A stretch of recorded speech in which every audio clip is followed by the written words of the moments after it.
Hello, I'm Michael Boyajian. I'm going to be talking about one of my new releases. Came out a few weeks ago, maybe a month or so ago. It's not a Mike and Jerry book, although there's a lot of Mike and Jerry in the books. What we did is working with Sal Calise, a political leader in New York City, Brooklyn, Staten Island, a leader in the LGBTQ area as well, and what we've done over the past year is take, or a couple of years actually, is take some books that I have written and then re-release them with a little editorial spin towards the Pride movement, LGBTQ, whatever. And we started doing this after we came out with the book on the anniversary of Stonewall about the bars in the Pride movement. The theme of that book was and it was all about the city and Fire Island, was that these bars were not, they didn't go to the bars to get drunk. They were sanctuaries, places to meet, network, and be safe. And that safety was violated recently when a madman walked into an LGBTQ club in Colorado and started shooting. So much for sanctuary. And and the theme of the book was things were bad back in the old days, they're better now. And it was true, but then we had the shooting. Now we've got all this political stuff going backwards, although we were on the same page, 70% approval ratings, whatever, got crazy again. So we started bundling the books to come out with a massive LGBTQ book.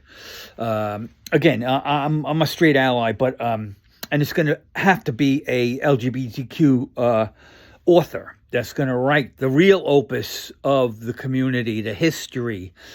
It's just waiting to be written, and it will be somewhere between 500 and 1,000 pages. And in the meantime, you might say I'm in there doing reconnaissance, kind of knocking things around and seeing what works, what doesn't work. So we bundled this group of books, Sal and I, that I have written, and come up with a 500-page book called The LGBTQ World. And what it does is it goes from the city, which is the main orientation, say New York City, as well as other cities. But in this book, it's New York City, Stonewall, the anniversary, the bars, the celebrities, the characters, from Fire Island to New York City. Basically, that was it. Then we go a step farther, and the next section is we redid the Margaretville with Love book into a Pride book. Okay, so with some editorial work. So that's section 2. So we're breaking out of the city, which is what we did in marriage equality in New York. Is everything was centered in the city, and we figured out, look, we got to get out to the rest of the state, and that's what we did. Step 1, expand out of New York. You know, it wasn't easy in New York either. Kathy Marino tells the story of their first marriage equality New York protest. They went into this homophobic Democratic Pentecostal assemblyman's district or state senator, something, and there were 6 of them, and about 50 police officers and 2,000 anti-gay demonstrators surrounding them. They were very nervous, but hey, look, it worked. They were vigilant. They worked out, and it worked out in the end. You know, now they're the majority. You know, but whatchamacallit, I could use a biblical quote there too if I wanted to, or Bob Dylan, whatever you want to consider. But whatchamacallit, you know, breaking out of the city goes with this book. We're in the city of Stonewall, about 50 different stories.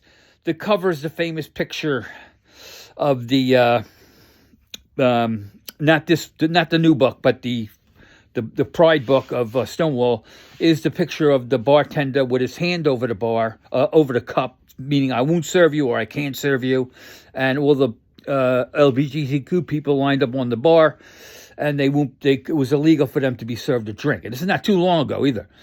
And then they were not allowed. It was illegal for them to talk to one another in a bar, so they had to put these long mirrors in, and they talked to the mirror to one another. Bizarre, very Kafkaesque, right? Sal was a bar owner back then. He knows everything about it.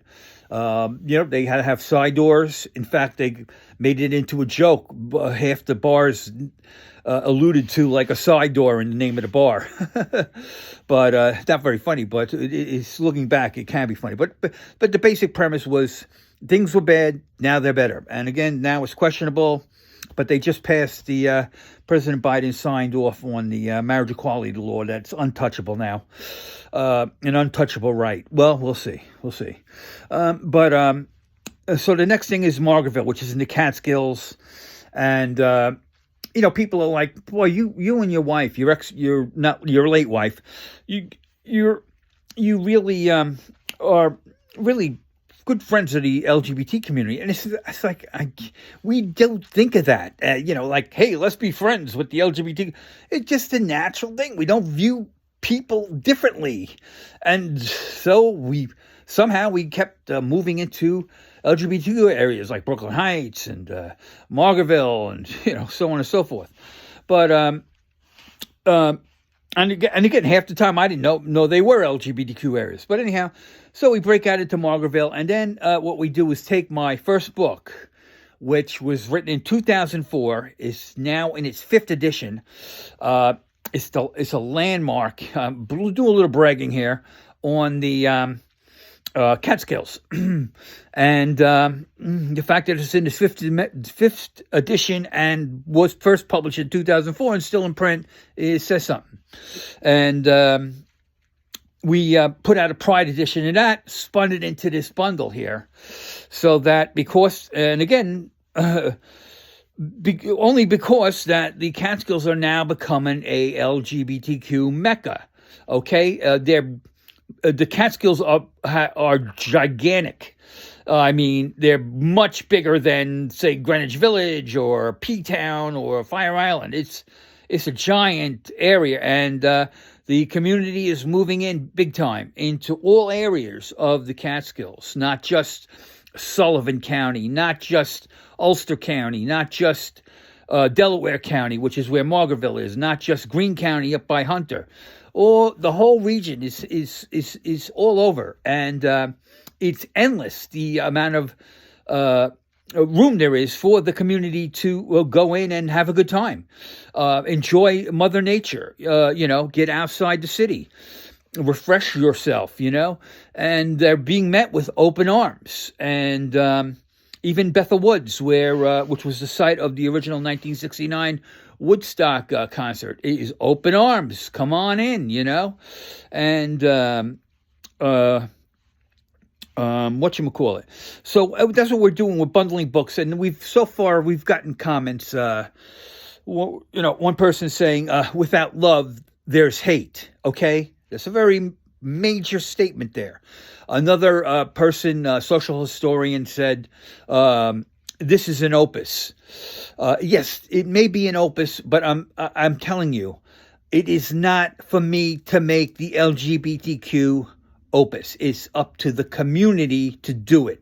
I'm just punching around in there, down in the weeds, kind of like the journey to the center of the earth. I'm leaving my initials on the way to the center, and people follow, and then they'll come out with the real LGBTQ opus, which I predict will be between 500 and 1,000 pages. And it won't just be about the United States or the West. It's going to go back to ancient times. And I'm a big ancient history buff, and during the marriage equality battles, if I came across any reference from 2,000 years ago, 5,000 years ago, 1,000 years ago to LGBTQ people, I would send it up. I don't know if it worked or what, but that was my thing. I sent the information up the chain. But anyhow, happy holidays to all, and hope you enjoyed the book.